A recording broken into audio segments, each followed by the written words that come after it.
Good evening, everyone, and thank you for joining us for one more lesson. We are in the middle of, hopefully we'll complete tonight, chapter 18. At the beginning of the chapter, we have discovered that the rabbi in the next chapter, the next 5 chapters, from 18 to 23rd, is going to talk about the Jewish heart.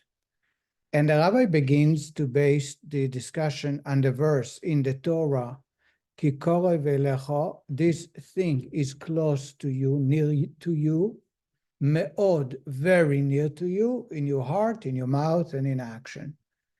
How is it possible to be very near to you if control over emotions is something that's very, very difficult at best? And the rabbi would begin by saying that every Jewish person born to a Jewish mother or converted possesses what we call hidden love, a connection to God that cannot be explained and was there by birth. You cannot just acquire it or lose it. The rabbi asked 4 questions. The first question is, where is it coming from, or where is it residing? Second question is, what's its purpose? Why God gifted it? Third question is, we know that it came to us through our forefathers, Abraham, Yitzchak, and Yaakov.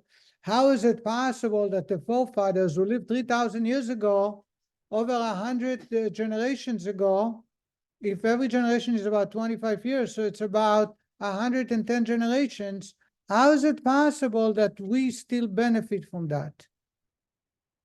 And number 4, the 4th one is about fear. In order for a person to serve God, they need to have love and fear. You can say God has given us a hidden love, but where does fear of God come into play? We need to have fear out of not fear of punishment, but out of awe or respect of God. Well, do we have that if it is impossible to force someone to evoke feelings? I can force someone to speak, to walk, to talk. I cannot force somebody to feel for me, to hate somebody, to love somebody. It's impossible. The rabbi began, and I gave you the gist of it, and it will be played out in details. The rabbi began by saying that this hidden love is a gift from our forefathers because they were chariots to God. Remember, we spoke about a chariot? Totally selfless, completely selfless. Therefore, they projected only God, and God gifted them that their descendants will always possess, just like a DNA. The DNA today, if I take your DNA, we can trace it back 3,000-4,000 years back, as far as we want. Why? Because those children will possess the exact same DNA. There was a DNA done for Kohanim, for priests, and it turned out that all of them share the same father, even though not necessarily they may not be Jewish, because if the mother was not Jewish and married a Kohen, the child is not Jewish. But the tracing of those who could say that they are Kohen, the DNA, go back to the same father. In other words, like a DNA. I think I told you, if you plant a potato and expect a cherry, it's not going to work. If you plant a potato, you'll get a potato, the same potato that somebody planted 3,000 years ago. Nothing have changed. Why? Because it has the same features from the DNA. We will come back to the DNA soon. So therefore, our forefathers received a gift, and that gift is so strong, complete love, 100% of love and respect for God. Therefore, God says, every one of their descendants will have that, a taste of that, a little bit of taste of that I planted in the DNA. So when I was born and I was never told about God, and I have no relationship with God because I don't pray and I don't study, God forbid, I still possess the same hidden love that every single Jew who is holy as holy you can find. We all equally have the same ingredient exists within us. That's the first point the rabbi had made. The rabbi then explained that even though souls come from different steps in the four universes, which each possesses 10 attributes, so you have a total of 40.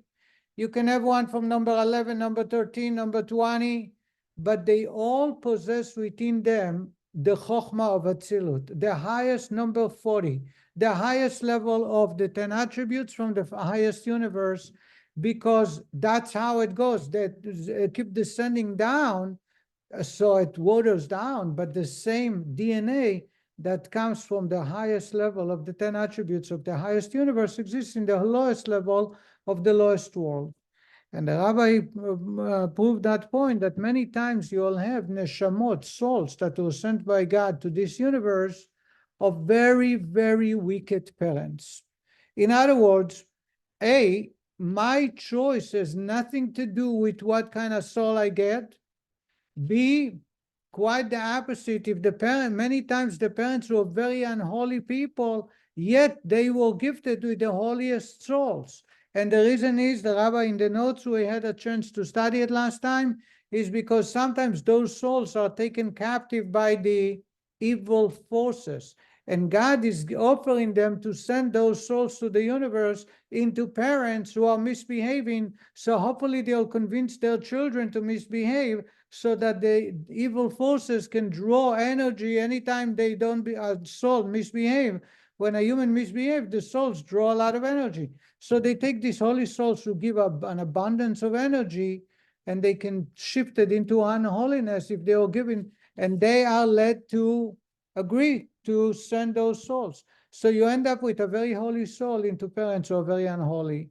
Many times, thank God, not always, but many times, those souls figure it out, and they go against their parents, against the will of their parents, and reconnect to God, and leave the unholy forces empty-handed. There is a famous story of the fourth Lubavitch Rebbe. One day, he used to travel a lot. One day he traveled to France, and he checked into a very expensive hotel, one of the 7-star hotels. And downstairs there was a bar. He had 2 Hasidim with him, but he went out of his room after he checked in at night, and he went down to the bar. And he sat down next to a young man that looked like very wealthy, and he was looking to gamble. And the guy ordered a glass of wine. Wine is not kosher. So when he received the wine, the Rebbe sat right next to him and says to him, "A Jewish young man, this wine is not kosher, and it destroys your soul." And the Rebbe walked away. The man kind of was in a shock, and waited a couple of minutes. Then he inquired where this guy, the stranger with the 4 hat, is.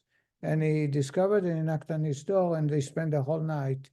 And another night, I think, and he left his world behind. The Rebbe then turned to the Hasidim later on and says, the neshama that we just saved, by the way, that man, I think, didn't even last a long time. He passed away. He says, this is one of the very few holy neshamot that was given to what described here, to parents who are very unholy. And unfortunately, no one ever told this person about connecting to God. But when he was told the first time, his neshama is so powerful that ripped apart all the robes that held it and reconnected with God. So you have sometimes very holy neshamot, even until this very day, which were given to parents who are very, very simple. That's where we ended. Now the rabbi is going to continue till the end of the chapter, and the next one we'll talk about the hidden love itself. The source, the location of this hidden love is in Chokhmah. And the rabbi, who discovered Chokhmah and Bina? Anybody remembers Chokhmah and Bina? What did I tell you? Chokhmah Bina Dat, exactly. But let's talk about Chokhmah Bina now. Chokhmah, I always say to you, is the first point, the idea. Bina is expansion. Imagine a father and a mother. Father and mother are compared to Chokhmah and Bina. The father gives the seed. It does its job, it's over. The mother takes 9 months to develop the seed into a full-grown human being, complete human being. One without the other will never happen. But each one has a very specific task. You cannot compare, you cannot exchange, you cannot change those tasks. The mother, if she would not be involved for 9 months, but 6 months, 5 months less, the child is not complete. It takes time. The father, if he wouldn't give that seed, there would be nothing to develop. So says the Rebbe, this hidden love is connected to Chokhmah, because Chokhmah is the first one of the 10. It's the highest level of connection to the universe. And the Rabbi is going to, and I'm trying to explain it in a simple way because we're going to read the whole thing a little quick. Anybody heard of the word intuition? How do you explain? Can somebody explain me intuition? What is intuition? I have an intuition that this is not a good investment. I have an intuition that I shouldn't be going out tonight. Yes. Feeling, a hunch. A hunch. Nice. What makes you have that hunch? Well, sometimes it's past experience, and sometimes it's a gut feeling. Past experience, gut feeling are two separate, two totally different things. Right. Now, if you have a hunch, you have an intuition, are you are you going to be able to change your mind? Sometimes you do. So I actually researched intuition, and the way they describe intuition, I'm giving you the gist, is intuition is a culmination of past experiences and a hunch together. In other words, I'm joking, I must have read that. a culmination of past experiences, even if it's subconscious. In other words, you had many experiences that you don't even remember you had them. But deep in your brains, the experiences are still so effective that they will make you do something or not do something. So if I had a bad experience with, I don't want to go into race or color or a different nationality because it's very wrong. But some people who had a bad experience with a taxi driver, now they will not trust taxi drivers. Is that an intuition? Part of it is an intuition, even though it's unfair. In other words, intuition is not always correct, but intuition is what drives us to make decisions all the time. Then you have another type of intuition, which is called common sense or logic. 1 + 1 = 2. If it's heavy rain outside, perhaps I shouldn't go out to the park because I won't be able to play ball in the park. Maybe I shouldn't do exercise outdoors. I should try and find a place, something to do indoors. It's called logic.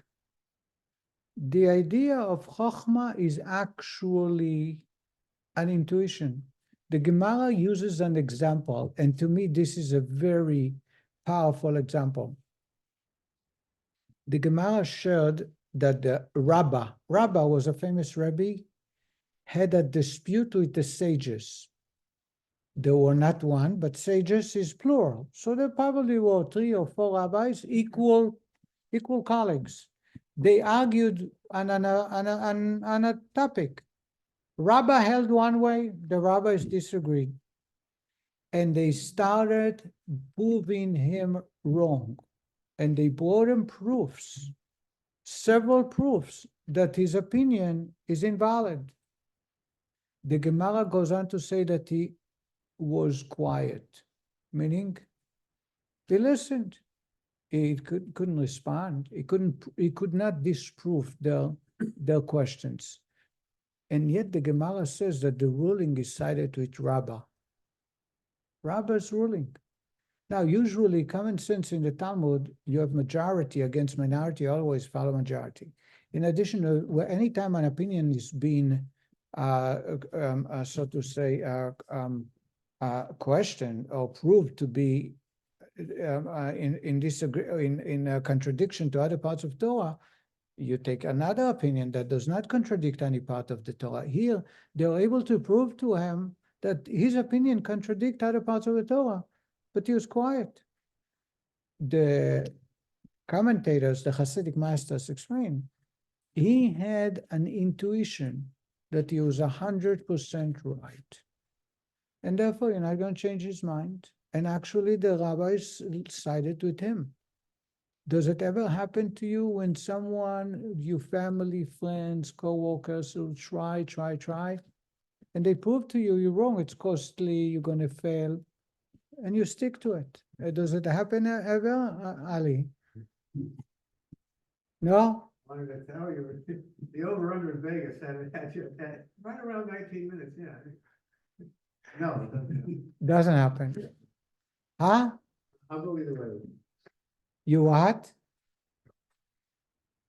So this is the idea of intuition. When I am certain about something, beyond explaining why, I cannot explain. Actually, it contradicts other beliefs. It doesn't matter. That's the way I feel, and therefore that's what I believe in. Many times I have discussions with people about what time services is. Can we change? Many times about the type of prayer book, change the prayer book. I had this conversation with somebody. We have we have different types of individuals who have differences of opinions. And once I start a conversation and I see that accommodating them and answering them does not help, I turn to the person and says, if I prove you that what we do is correct, will you change your mind? Sometimes they say, no, I will not change my mind. So I said, that's the end of our conversation, because I'm not here to change. I'm not here to accommodate you if there is no conversation that you're willing to meet me in the middle. If that's not the case, then there is no place. So, yes. So can an intuition be something outside yourself with no experience, like bus call? Bus call, of course. Is an intuition, but it's what there's another Talmud story about the chimney or I don't know where, but well, never mind. But a bus call can be also intuition, right? What's a bus call? But the bus call is more than an intuition. It's a message coming directly. Bus call is an echo that comes from heavens. But what we are speaking about is intuition actually usually is not going to be dissected. You cannot take it apart to try and find where it came from while you have the intuition. Because, by the way, once you dissect it, it's not an intuition anymore. It's already bina. That's the idea. Chokhmah is that it came to me that my child is asking me, what are we doing tomorrow? And I said to him, you have an idea? And he said, yeah, let's go to Target. And I say to him, we're not going to Target. He's going to say, why? Sometimes I have a reason, because I'm not in the mood of spending money. I'd rather go to Legacy Trail or walk the bridge. Sometimes you would say, no, we're not going to spend money. We're just going to look. I don't know if you had children who always want to just look at the toys. But even that, whatever the reason, I have decided, I can't explain why, but I'm the daddy. So therefore, I make the rules. So I have an intuition. I can't. Now, he goes to his mom, and the mom comes back and says, what's wrong? On Sunday, you want to spend time. You want to spend time with him. You have to accommodate him. And it says, but I'm willing to, but I don't want to go to Target. And she's asking why. Give me a reason. I don't have a reason. It doesn't always need to have a reason. That's what intuition is about. That's what Chokhmah is. Another way of explaining Chokhmah is the aha moment, where you have gotten the answer, but you don't know the details yet. It will take you a few days to contemplate until you have a very good understanding of the idea and you can share it or develop it into details. That's Chokhmah. Chokhmah is the highest power that exists within us, not outside of us. Outside of us, I already told you, the willpower is much stronger. but inside of us is Chokhmah. Chokhmah is actually in charge of everything else. Chokhmah is where it all starts from. The child that is born, the seed of semen, comes from Chokhmah, comes from the brains of the father, and it goes down. While it goes down, it changes form, and from an intellectual power, it becomes a physical drop. I discussed it in several times. That's why when someone is engaged in the intimate activity, they cannot concentrate on something else, because that's when it starts from here and it goes down to the body and it becomes a physical drop. It will not, that's where by the time it becomes a drop, we know that it all started. How do we know it all started from the brains? Because the child that is born will have features from the father, the DNA of the father. That DNA wasn't planted in that seed. It started the seed where it came from, the brains, which is the house of Chokhmah, and therefore it possessed the DNA of the father that goes on and given to the child. Did I make myself clear? Okay. Therefore, says the Rebbe, if you want to know, as we'll discover later on, the hidden love is in Chokhmah, in this power of intuition, in the power of the aha moment. Why is it crucial to put it there? Because it's incomprehensible. It's not a place where you can dissect it and take it apart. It's not, because just like Chokhmah is impossible, by the time you start dissecting it and developing it into details, it leaves Chokhmah and becomes part of Bina already. It goes into the second stage. The Rabbi is going to talk about, that's why our faith in God as Jewish people is not based on common sense. It exists within us as a gift in the DNA from that hidden love, as the Rabbi later will develop even further, and it will make us serve God or defend God at the cost of our life without prior knowledge, without contemplation. And this is something that is proven time and time over and over, where people who are grave sinners committed all sins in the universe, but when they were asked to denounce God, they gave up their life, because the connection of a Jew to God is beyond that common sense. It's from Chachma, and that's the hidden love. That's part of the hidden love. And that's what the Rabbi is going to say, talk about the idea of our faith in God. The faith in God, there are two ways of understanding faith. The following is the previous Rabbi's explanation. One way is common sense dictates we should have faith in God, because if there is a God who created the universe and created me and gave me a purpose, then I should believe in him. But that type of faith is predicated on common sense. The Jewish faith it starts from faith, blind faith, and then you bring in it to common sense. And because you have faith in God, therefore you should serve them. Therefore you should obey God. Therefore, when you misbehave, you should repent and you should return back to God. So for a Jewish person, faith in God is the source, is the starting point. For the rest of the universe, when they say, I have faith in God, it's common sense dictates we should have faith. We're ready to continue studying in the text, page 260. Returning to his, I am at the second paragraph. Returning to his original point that every Jew has a soul, which stems from the Holy Sfirot, and ultimately each soul is animated by the light of the Ein Sof, by way of the soul's faculty of wisdom, Chokhmah. The Alter Rebbe now goes on to explain why it is Chokhmah that is the original recipient of the light of Ein Sof. The explanation is based on the discussion of the nature of the soul's faculty of wisdom, which now follows. Says the Rebbe, now, Chokhmah, which, as explained in chapter 3, is the initial flash of intellect, the nebulous seminal glimmer of an idea, is the source of intelligence and comprehension which first begin to emerge in a faculty of Bina, for as explained there, Bina represents the ability to grasp an idea in all its details and ramifications. So when it comes to Bina, it's already having developed into details.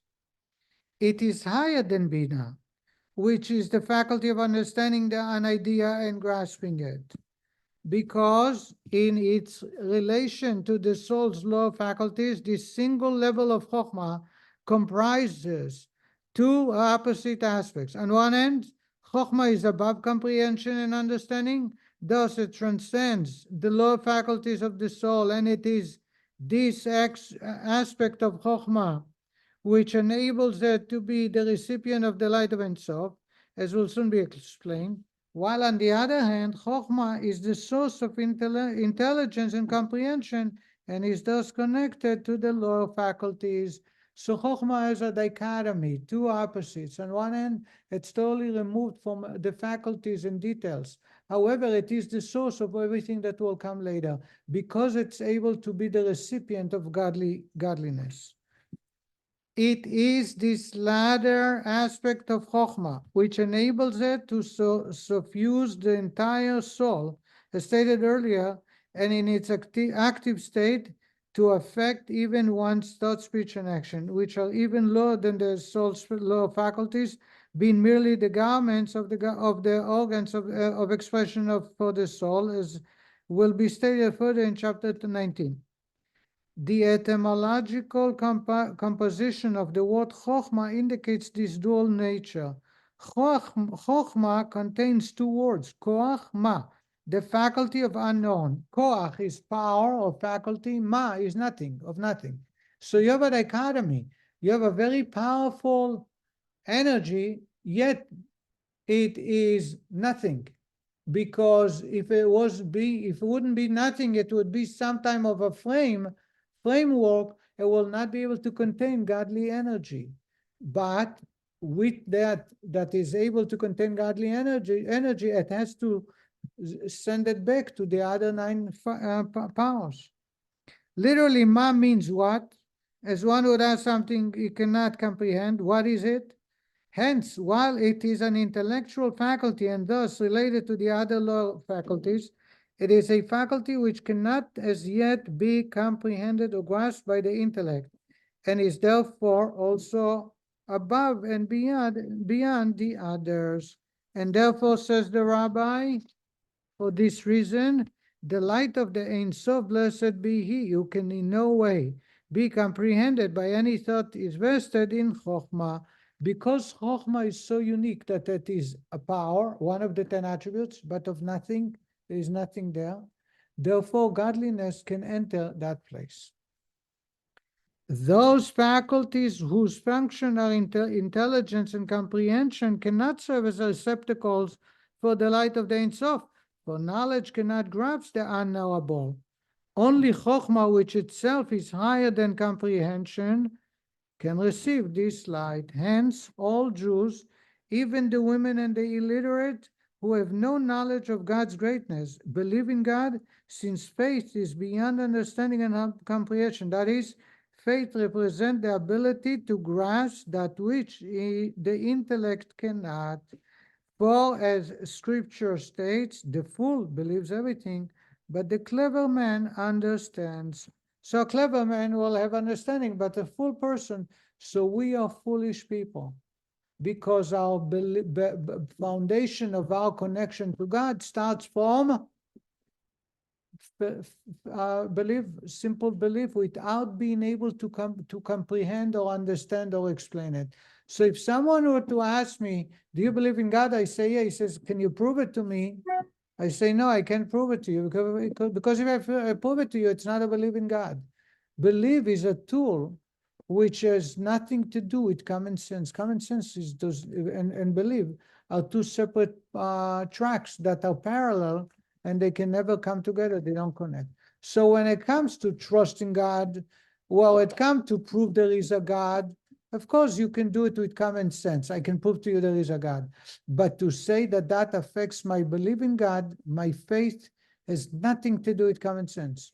When it comes to faith in God, we are all foolish because we do not use common sense. Just like I do not eat with my brains, I eat with my mouth, and I hear with my ears, and I smell with my nose.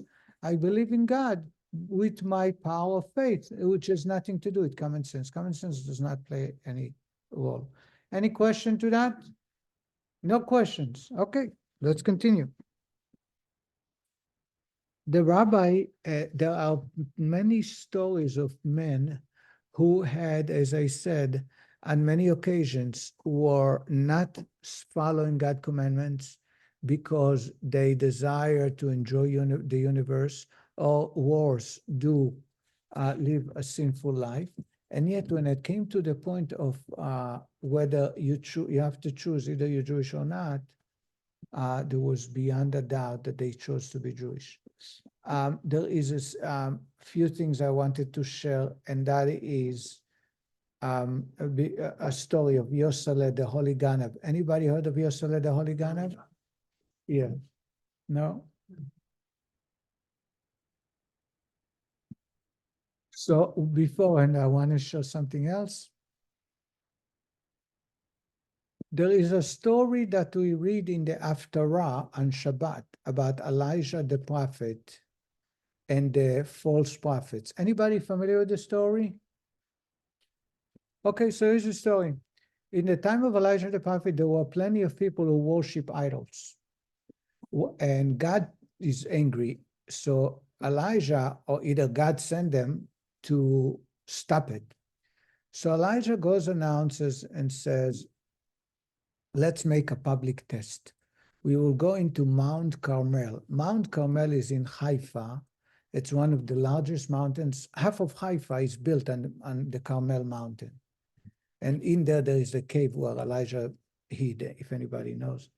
Been there? No? All right. So they all ascend, and he asked for all the false prophets. There were 400 Nevi'ei Baal, false prophets, who made a good living from selling their God. And Elijah says to them, let's see who is the true God. You will erect an altar and slaughter an animal as a sacrifice and ask your God to place a fire. If your God is true, you should bring fire. And I will erect an altar and I will slaughter an animal and put an animal on the altar and ask my God to bring a fire. If my God is true, you'll bring fire to the altar. And everybody agreed. Unbeknown to them that Elijah knew, what they did is they went and created an altar. They built an altar, and they put someone under the altar. They hid a man.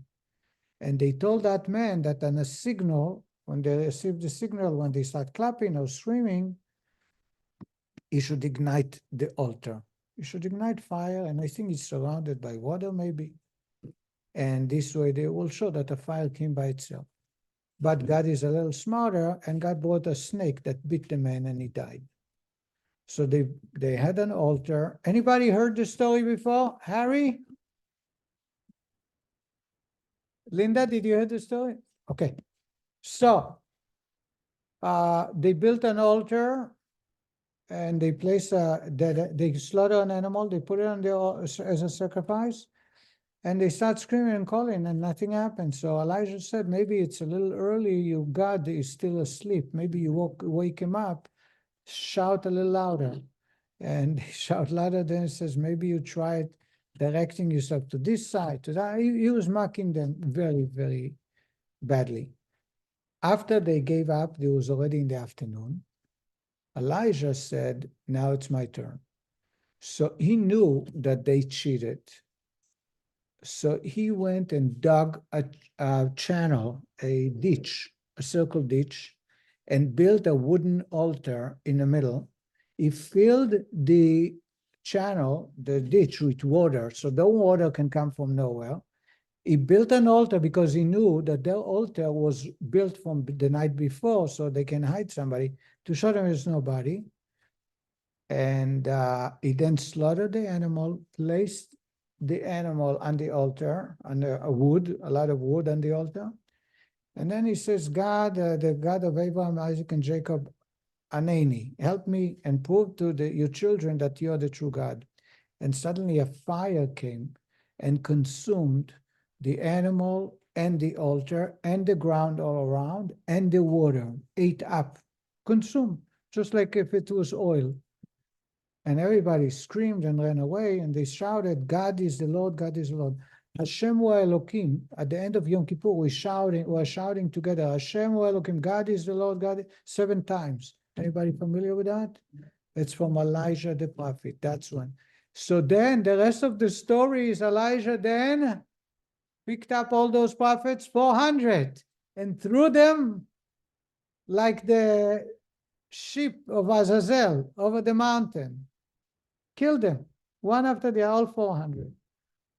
And then idol worshiping stopped. This is a story that appears that we say once a year. We read it in the. I'm surprised that you're not familiar with that. After the class, I'll find it.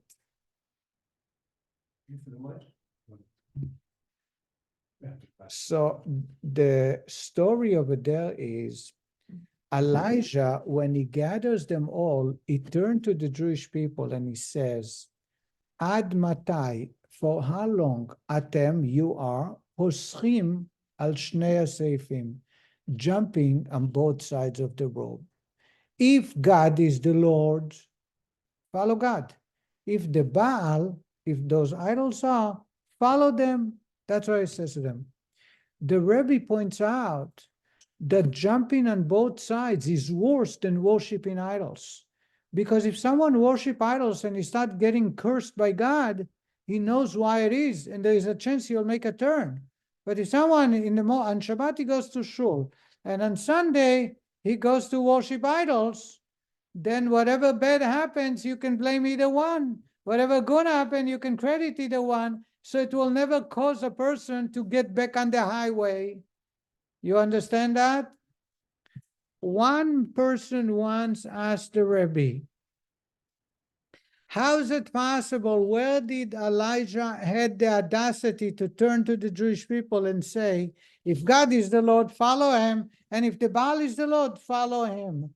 In other words, he took a chance that the Jewish people will accept the Baal is the idol, and follow it. And then they will say, Elijah told us. In other words, he gave them a choice. He didn't tell them this is good, this is bad. He told them jumping on boat is bad. What's good? Choose one of the two. And the Rebbe says, because a Jew has a hidden love, the Rebbe's answer, because a Jew has a hidden love in their heart, he knew they will not openly choose the Baal only and reject God. The only time they worship idols is because they thought they can jump on both sides. They go to synagogue, they pray to God, and they also believe in the idols. That's when you can have both. But if you're given an ultimatum or a choice between one or the other, he knew there is no way that they will choose the Baal. That's one point I want to make. Here is a story of Rabbi Yosel the Ganav. The Shpoler Zaidi, I forgot, is a disciple of the Baal Shem Tov, used to say that in his town, he was the rabbi of the town of Shpoli. It's a very famous story about his name. I think his name is Rabbi Avram. He used to say that he's proud of his thieves and underworld mobsters, because these are the people that he's going to take with him to heaven to prove that he deserved to be rewarded. In other words, he's very proud of them. And this is a story that happened, and people told me they saw it. There was a man by the name of Yossi, who was known the thief, one of the great thieves, part of a mob group, a gang that used to steal everywhere. I'm going to make this story very short. I can color it in many ways, but the story is that one day they figured it's time for them to retire. One day they have to retire, so they have to make a heist once that will last forever. Where is the best place to find enough gold and jewelry? In the church, in the local church, in the basement. They had a lot of money, many idols, crosses, idols. They're going to steal all of that, either melt it or sell it, and that's it. After that, that's the last one. At least that's what they said. The problem is the church had many, many guards and iron doors and windows that to protect their treasure. They knew that lots of people put their eyes. However, they went up the, what do you call it? The top part of the church, the steeple. So they figured the only way to enter the church, no door or window, but the steeple. If they can climb up and get in through the steeple, it's like a chimney. It's very narrow. The only one that can climb into that chimney that is small enough was Yosel. Now, he had a group of gangsters. They were not just all Jewish, or Jewish, non-Jewish. But so they figured the best thing to do is they walk out to find the guards. The guards would go around, and they will figure the time when the guard just leaves, and there will be two other men standing there, hiding there, and they would whistle or give some types of symbols, igniting a match. And by the given signal, he would run and climb up. They will help him climbing the wall, climb the building, and climb up to the steeple, go inside. They'll wait. He'll put everything in bags, and then at the given signal, he will throw it to the people outside, and then he'll climb down. And so he did. And he gathered a lot of treasures and in sacks, and he climbed up the steeple. But, you know, sometimes things don't work out the way you want. And he thought he heard a whistle that it's safe to throw the bags, but it so happened just when the guards were there, and they caught him. Now, they caught a Jew in a church breaking in because they found the bags outside. He threw already the bags, and they caught him with a lot of bags inside. It became an extremely painful experience. So they brought him into court, and they asked him, Yosel, what did you do? And he says, I'll tell you the truth. I was trying to save you guys. And he said, really? He says, look, I am very unsuccessful because I'm unemployed for years. I cannot find a job. I pray to my God. He doesn't answer me. So I figured I'll try another God. So I came a few times to this church to pray, but I cannot do it by daylight. So I came at night. Nobody should see. And I already came a few times, and I prayed to your God, and nothing happened. So I figured your God is not for real. So I figured I have to take it away from you because you are led to believe this is a true God, and it's not, because it doesn't do any good. So they told him, come on, we heard those stories before. We're going to punish you very severely. And they invited the bishop, and the bishop told Yosel, you have one option. Either you convert to Christianity or we will murder you. And Yosel answered, this is the words that he said, Yosel may be a great thief, but Yosel is not fool. Yosel is not going to sell his world to come for merely few years. Then they offer him a lot of wealth and all kinds of benefits, nothing. So the day came and the whole town came to the town center, town square, and they picked up a barrel full of tar, hot tar or oil, but the story I read was tar. And they told Yosel, the bishop says, you have your last chance before you die. Convert, or we're going to dip you inside the tar. And he still repeated the same thing. Yosel may be a thief, but Yosel is not a fool. Yosel is not going to sell his connection to God for a few years of happiness. So then they forced his fingers into that tar and to sense the pain. And he refused. And so they put him inside the tar, and he died.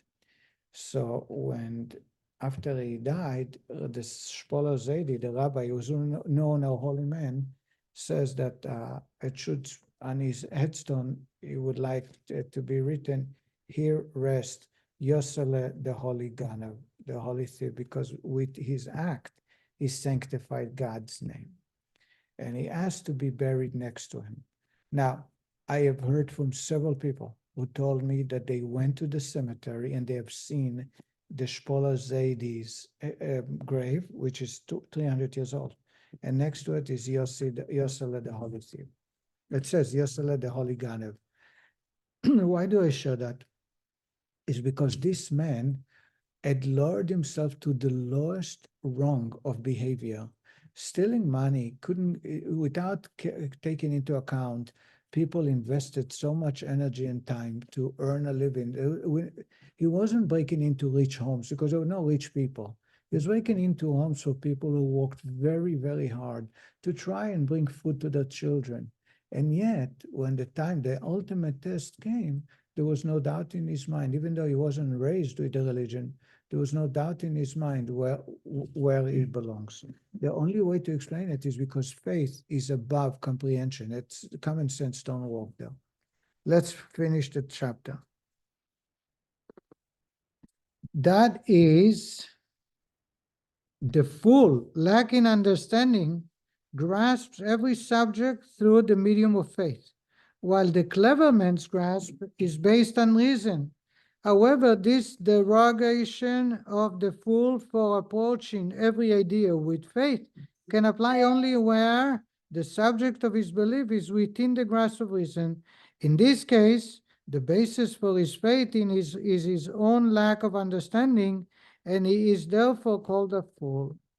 When dealing with the godliness, however, which is essentially beyond comprehension, there is no other approach, as the Alter Rebbe goes on to say, in relation to the Almighty, who is beyond intelligence and knowledge, and who can in no way be comprehended by any thought, all men are like fools before him, and they can therefore grasp him only through faith. And that's why Chokhmah has no faculties, and therefore can connect to faith. As it is written, I am foolish and ignorant, I am as beast before you, and I am constantly with you. Meaning, King David says, because I approach you as a fool and a beast, that is, through the irrational power of faith, precisely therefore and thereby am I constantly with you. Just like an animal, the cow or the rooster, don't understand why and what we do when we move them around or we put them to graze in one area. Their mind may be, for them, is sufficient to let them live and protect them, but their comprehension is far beyond what they ever can achieve, connect with a human. Our relationship, our comprehension compared to God is much farther than us and the animal. Therefore, as a rule, even the most worthless of the worthless and the sinners among Israel sacrifice their lives for the sanctity of God's name and so suffer harsh torture rather than deny God's unity, even if they be boors and illiterates who are ignorant of God's greatness. Even the little, in other words, they don't know much about God. They don't know about heaven. They just do it without explaining why. Even the little knowledge that they do possess is not what motivates them, for they do not delve into it at all, so that by no means does their self-sacrifice results from any knowledge of their contemplation of God. I think a good example, and I don't want to compare to other nations, I don't think it's fair, but today we have the young generation. When the existence of Israel came into question in October 7, they could not accommodate for as many people who wanted to be drafted to the army. And I have a nephew who is already 30 years old. And he has younger brothers who are officers in the army, but he never went to the army. Now, he dropped everything. He has 2 businesses, very successful businesses. He dropped everything. He came to the army and he forced them to be drafted. At 30, it's a liability for the army because they can train him like 18 years old. But they needed more men. So he's now a soldier. Suddenly he's a soldier. Everybody. And you ask him why. He says, what do you mean why? Every attack that they did over there in that kibbutz, they're doing it against me. I have to retaliate. I have to fight. In America, everybody is awakened and try to help, either by traveling to show solidarity or by contributing or by speaking or whatever it might be. And the reason is because they touch the core of what Jewish is. And therefore, common sense don't work. There is no contemplation. How much is on the cost? How much am I going to stand to lose? Everybody is connected. Rather, they are prepared to sacrifice their lives without any knowledge or reflection, but as though it were absolutely impossible to renounce the one God, without any reason or rational arguments whatsoever. Were their readiness to face martyrdom intellectually motivated, the benefit and cost of their act would first be carefully weighed. But in fact, we see that the decision to sacrifice oneself is not based on such rational arguments, stemming instead from the non-intellectual resolve that is simply impossible to do otherwise. This is so because the one God illuminates and animates the entire soul, though through being clothed in its faculty of Chokhmah, which is beyond any graspable knowledge or intelligence.